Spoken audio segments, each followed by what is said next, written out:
शादी से पहले गुण मिलाने का पारंपरिक दृष्टिकोण है। कई बार अच्छे गुण मिलने के बाद भी आपसी तालमेल खराब हो जाता है, कई बार उसमें अलगाव की स्थिति भी बन जाती है। नमस्कार, मैं हूं विशाल और आप देख रहे हैं रुद्र एस्ट्रो वास्तु। इसमें साइंटिफिक इंफॉर्मेशन एस्ट्रोलॉजी की, वास्तु की बड़े सरल तरीके से समझाई जाती है। तो आज हम बात कर रहे हैं गुण मिलान या कुंडली मिलान क्या होना चाहिए आजकल के टाइम में। लोग क्या करते हैं कि गुण मिलान करते हैं, आजकल जाते हैं किसी अपना सॉफ्टवेयर वाले के पास, जाके 2 मिनट के अंदर अपने गुण निकलवा के आ जाते हैं। आज की डेट में भी गुण 2 मिनट में निकाल देने के बाद वो आदमी आपको ये नहीं बताता कि आपके बच्चे का, जो आप दोनों बच्चों का रिश्ता जोड़ रहे हो, तो दोनों बच्चों का स्वभाव कैसा रहेगा, दोनों बच्चों के फाइनेंस मैटर कैसे रहेंगे, या औलाद के हिस्से को उसने जोड़ा या नहीं जोड़ा, या जब लड़की अपने ससुराल जाएगी तो ससुराल के हालत क्या होंगे। तो उन लोगों का क्या प्रॉब्लम है कि इस कारण की वजह से ना उनके पास कोई जवाब होता है और ना कोई जवाब देता है। आप वो सॉफ्टवेयर से जोड़ते हैं, 2 मिनट में आपको गुण पकड़ा देते हैं, 35, 36, 32, 30 गुण मिला के दे देते हैं। उसके बाद जब वो शादियां हो जाती हैं तो कई अक्सर मेरे पास अपने एग्जाम्पल्स बहुत हैं कि जो लोग आज भी कोर्ट कचहरियों में खड़े हैं 32, 36 गुण मिलने के बाद भी। तो ऐसा क्यों है कि गुण मिलाने की वजह से भी वो आज भी कोर्ट कचहरियों में पड़े हुए हैं। दिक्कत यह है कि मेन इसकी दिक्कत क्यों होती है, क्योंकि जो पहले गुण मिलाने वाले जो आचार्य होते थे वो अब आचार्य नहीं है। पहले गुण मिलान करने के लिए कम से कम 2 से 3 दिन लगते थे। अब क्या है, वो पहले क्या करते थे, पहले नक्षत्र देखते थे, नक्षत्र, उसके बाद नक्षत्रों का वो चरण देखते थे, उसके बाद वो नक्षत्रों का सब कुछ चेक करके वो 2-3 दिन के बाद बताते थे कि ये गुण मिलते हैं या नहीं मिलते हैं। आजकल तो 2 मिनट सॉफ्टवेयर देखें और वो कर लें। तो इसलिए आज की डेट में गुण मिलान की परंपरा बिल्कुल लुप्त हो चुकी है, आजकल कोई मिलाता ही नहीं है। अब बात आती है कि शादी कैसे करें फिर। तो आप कुंडली मिलान करके शादी करें।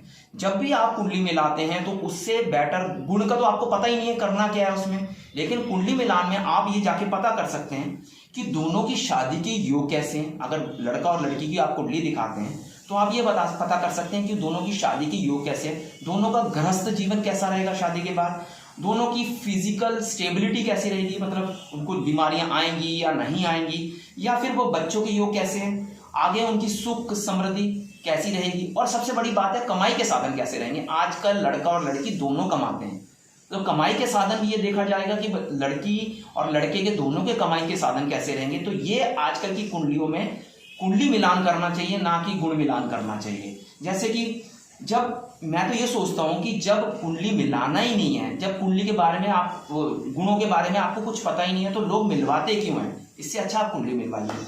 अब बात दोबारा से मैं वही करता हूं कि भाई जिन लोगों की कुंडली नहीं है, जन्म कुंडली नहीं है, वो कैसे मिलान करवाएंगे। तो उनके लिए क्या है कि जैसे लड़का है तो लड़के की अगर उनकी कुंडली नहीं है तो आप कैसे देखेंगे। तो आप अगर लड़के का देखना है तो उसके बाप, दादा, ताऊ, चाचा, ये सब देखिए कि उनके घर में कोई दिक्कतें तो नहीं है, फाइनेंस की कोई दिक्कत तो नहीं है, उनके घर में 2 शादियां तो नहीं हुई। अगर इस सब लोग सुखी हैं वहां पे तो आप वहां बेहिचक कर सकते हैं, क्योंकि वो डीएनए में आ रहा है। अब ऐसी सेम लड़की के लिए देख रहे हैं, उसकी जन्म कुंडली नहीं है, आप कैसे मिलाएंगे वहां पे। तो वहां देखिए उसकी बुआ की स्थिति कैसी है, उसकी मासी की स्थिति कैसी है। अगर वो अपने घर में सुख से हैं तो आप आंखें बंद करके वो रिश्ता कर लीजिए। अब बात करते हैं कि कुछ लोग आजकल क्या चल रहा है कि नाम बदल के भैया रिश्ता कर लो। ये इसमें कौन सी साइंस है, मुझे आज तक ये समझ नहीं आई कि नाम बदला और आपने कुंडलियां मिला दी। नाम बदलने से क्या कुंडलियां मिल जाती हैं? पता नहीं ये कौन सी साइंस है। इस साइंस को बिल्कुल भी आप मत लीजिए, नाम बदल के बिल्कुल भी ऐसे मत करिए, क्योंकि ये किसी दिन भी आप इसके लिए ठोकर खा सकते हैं। अब मैं एग्जांपल लेता हूँ कुंडली मिलान का, कि कुंडली हम कैसे मिलाते हैं। जैसे कि आप मान लीजिए कि किसी के घर में चंद्र 11वें घर के अंदर बैठा है, तो अगर उस आदमी ने अपनी बेटी का कन्यादान तारों की छांव में, मतलब अंधेरे में कर दिया, सुबह कर दिया, तो उसकी बेटी हमेशा दुखी रहेगी। तो ये कुंडली में आएगा, ये कहीं गुण मिलान में नहीं आएगा।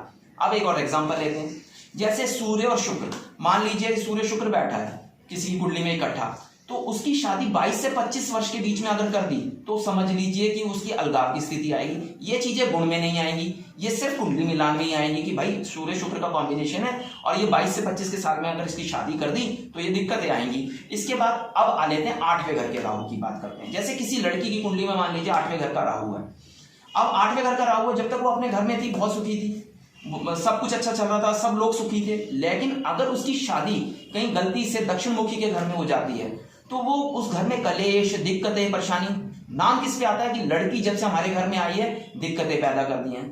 तो अगर ये चीज तो कुंडली मिलान में मिलेगी ना, ये आपको गुण मिलान में थोड़ी मिलेगा कि 8वें घर का राहु वहां मिल जाएगा। तो मेरी आप लोगों से सबसे यही है कि गुण मिलान पद्धति बहुत पुरानी हो चुकी है और अब वैसे आचार्य भी नहीं रहे जो गुण मिलान करके काम करें। तो आप लोग आजकल जब भी आपको अपने बच्चे की शादी करनी है तो उससे पहले कुंडलियां मिलवाएं, किसी अच्छे आचार्य के पास जाएं और उनकी कुंडली में ये जो 4-5 मैंने बताए हैं, सुख, समृद्धि, बच्चा, फाइनेंस, ये सब बारे में बात करिए, आपको जरूर मिलेगा। आज के लिए इतना ही, आज के लिए यहीं विराम देता हूं। नमस्कार।